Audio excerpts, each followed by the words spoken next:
Everyone thinks a grid collapse begins when the lights go out. It doesn't. The biggest mistake is believing you'll recognize the moment it starts. By the time you do, your options may have already changed. Imagine waking up to a completely ordinary morning. Your coffee maker hums to life. Your phone is fully charged. Traffic moves normally outside your window. Nothing feels unusual. But hundreds of miles away, a major transmission line has failed. Grid operators begin rerouting electricity. Reserve capacity starts shrinking. Control rooms make thousands of decisions every minute to keep the system stable. Most people never notice these moments. That's exactly why the first stage of a grid collapse is so dangerous. It looks completely normal. The real question isn't when the lights go out. It's when the system can no longer recover. Electricity doesn't come from the wall. It comes from one of the most delicate balancing acts humanity has ever built. If that balance breaks, entire regions can lose power faster than anyone expects. Every second, supply and demand must stay in balance.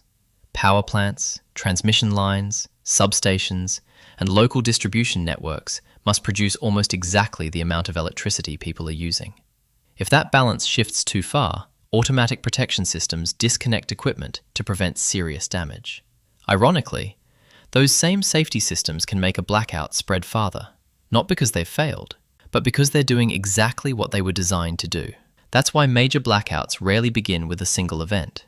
They're usually the result of several problems happening faster than people can respond. Picture yourself at home. The lights flicker. A moment later, everything returns to normal. You shrug and move on. Almost everyone does. But engineers already know something isn't right. They just don't know how serious it's about to become. Minutes later, your cellular signal weakens. Traffic lights begin flashing. Cash registers suddenly reboot.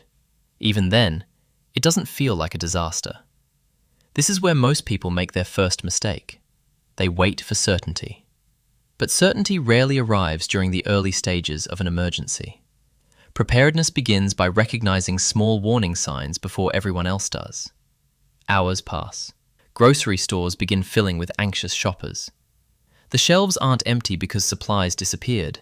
They're empty because confidence disappeared first.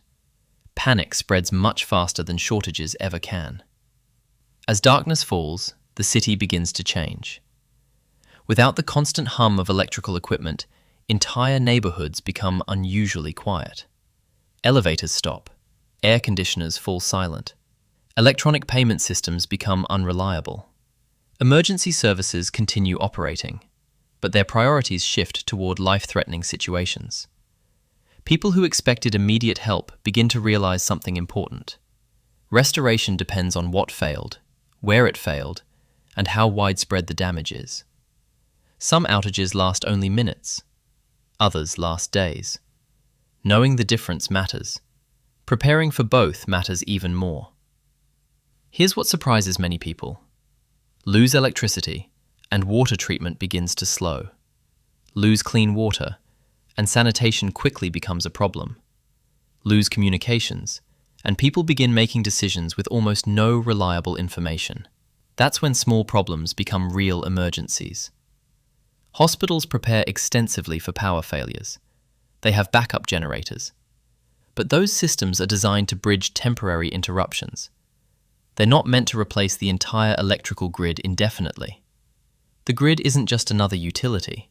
It's the foundation that supports almost everything else. Day 1 feels manageable. Day 2 feels frustrating. By day 3, something changes that no generator can repair. People begin losing their sense of normal. Sleep becomes irregular. Simple decisions feel more difficult. Rumors spread faster than verified information. Some neighbors work together. They share supplies. They check on one another. Others pull back. Uncertainty makes every resource feel more valuable. Preparedness isn't just about equipment. It's about reducing stress before it arrives. A flashlight you can find immediately is worth far more than 3 you can't locate. A familiar routine often provides more comfort than constant improvisation. One of the most valuable preparations isn't buying expensive survival gear. It's understanding your everyday dependencies. Imagine walking into the kitchen. You turn on the faucet. nothing happens. The food in your refrigerator is warming. Your phone battery is nearly dead. You reach for emergency updates. Then you realize your usual source of information is offline. That's when preparation stops being about gear. It becomes about decisions made long before the outage began. That's why emergency planners encourage families to think through their daily routines. Where would your drinking water come from? How would you keep food safe? How would your family communicate?